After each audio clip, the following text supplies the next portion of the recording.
في البداية سلام لجميعا، سلام المسيح يكون معانا جميعا. قلنا كتير وما زلنا هنقول بلاش شبابنا المسيحي يروح ليبيا الأيام ديت. قلنا كتير جدا ومفيش فايدة برضه. كيرلس أنور حبيب مخطوف في ليبيا من يوم 21/8 ولحد النهاردة محدش يعرف عنه أي حاجة. أرجوكم اعملوا شير علشان صوت أهله يوصل للمسؤولين والدولة تتحرك بسرعة جدا.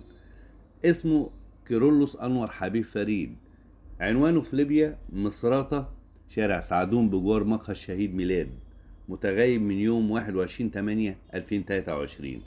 تاريخ سفره من القاهرة هنا كان 23/7/2023، يعني هو بعد شهر واحد فقط اتخطف. ربنا يكون معاه ويحافظ عليه ويرجعه سالم لأسرته بإذن الله في أقرب وقت. أرجوكم شيروا الفيديو ده كتير جدا لكل اللي تعرفوه وما تعرفوش، علشان لما الحاجات بتنتشر جامد جدا الحكومة بتبدأ تتحرك. أنا عارف إن الحكومة ما بتسكتش في المواضيع دي، لكن إحنا بننشط الموضوع أكتر علشان نلحق نرجعه سالم قبل ما انتوا عارفين بيعملوا فيهم إيه. ربنا موجود.